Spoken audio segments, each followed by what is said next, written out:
在一个不到50平米的水下豪华单间里，最少饲养着500只以上的彩虹龙虾，每隔10个月左右就能够拿到市场上进行销售。这种网箱饲养出来的龙虾一次收获就能赚到最少3个亿越南盾。而想要龙虾的肉质和野生的没有太大差别，渔民会直接选用新鲜的生蚝作为喂养龙虾的饲料。只有这种天然无污染的投喂方式，才会产出高质量的龙虾肉身。今天这期视频将带大家见识一下渔民高质量养殖彩虹龙虾的过程。这里是越南渔民在海上搭建的大型海鲜养殖场，一路上海面的浮漂延绵了数十公里长，在这一大片海域里饲养了各式各样的海鲜产品。现在我们看到的一排大型绿色网箱，便是用于养殖龙虾的工具。龙虾养殖是当地渔民的支柱性产业，很多人都因此而发家致富。这些漂浮在水面上一望无际的蓝色塑料桶下面，便是挂着正在饲养龙虾的绿色网箱。网箱其实只是悬浮在2米深的水中，并没有触及8米深的海底。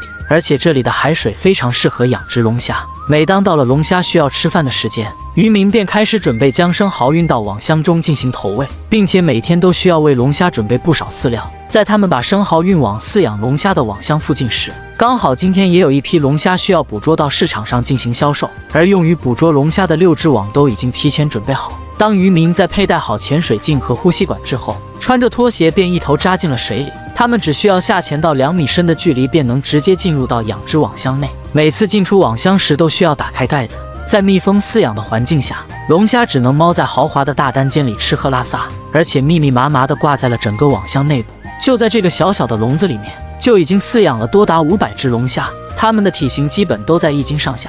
此时渔民正在将网兜里面的新鲜生蚝撒入到网箱中进行投喂。龙虾最爱吃的就是这种食物，在没有剥壳的情况下，龙虾也能靠着强有力的钳子轻松将生蚝的外壳给敲碎。那么龙虾在抢食时究竟会有多恐怖呢？40-50斤的生蚝在一个时辰不到的时间里，就只剩下一堆外壳残渣。美味的生蚝肉早已经吃干舔净，而留下的满地生蚝残骸，渔民会不定期的进行打扫干净，以让网箱内的水质始终保持清洁。只有用新鲜的生蚝当成饲料，龙虾的肉质才会得到保证，价格也会随之提高不少。而这里的龙虾1斤可以卖到100万越南盾以上，在当地龙虾的消耗量非常巨大，因此每年投资养殖的渔民还在不断的增加。饲养龙虾确实是一项能够快速发家致富的产业。就是这样一只不到50平米的网箱，便已经饲养了多达500只彩虹龙虾。虽然网箱的面积不是很大，但是由于龙虾能够非常自由地攀爬到网箱的各个角落，就使得它们有足够多的空间进行活动。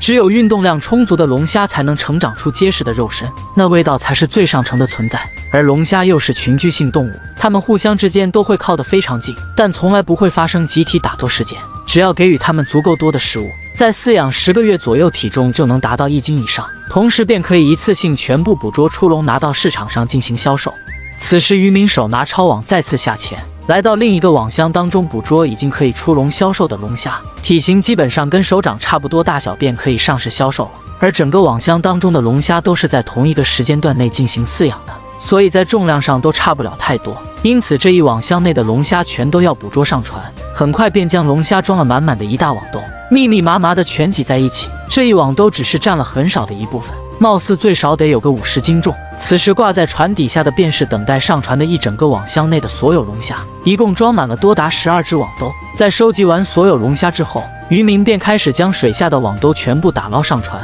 龙虾加上海水的重量需要3个人才能将其拉扯上船，这可花费了他们好一会儿功夫。而为了保证龙虾生猛鲜活，需要快速转移到其他地方进行分拣处理。这位就是经营龙虾养殖场的老板娘，面对今天的大丰收，露出了非常满意的笑容。龙虾养殖每年都能够为她带来非常可观的收入，1年时间就能让她加入到亿万富豪的队列当中。而用于投喂的生蚝却只需要4000越南盾1斤，那么每天的饲养成本大概在1500万越南盾左右，可以说饲养的成本不算太高。此时渔民正在将刚运上岸的龙虾进行分类处理，按照大小装入到各个篮筐内，每一筐龙虾的数量最起码得有50只以上。刚打捞上来的龙虾还很生猛，所以为了保证存活率，他们必须加快分拣速度。只要单只的重量达到1斤以上，便可以拿到市场上售卖。如果小于1斤，就会重新回笼继续饲养。而在同一个网箱内生活的龙虾基本上都能够达到售卖标准，毕竟都是在同一个时期饲养出来的。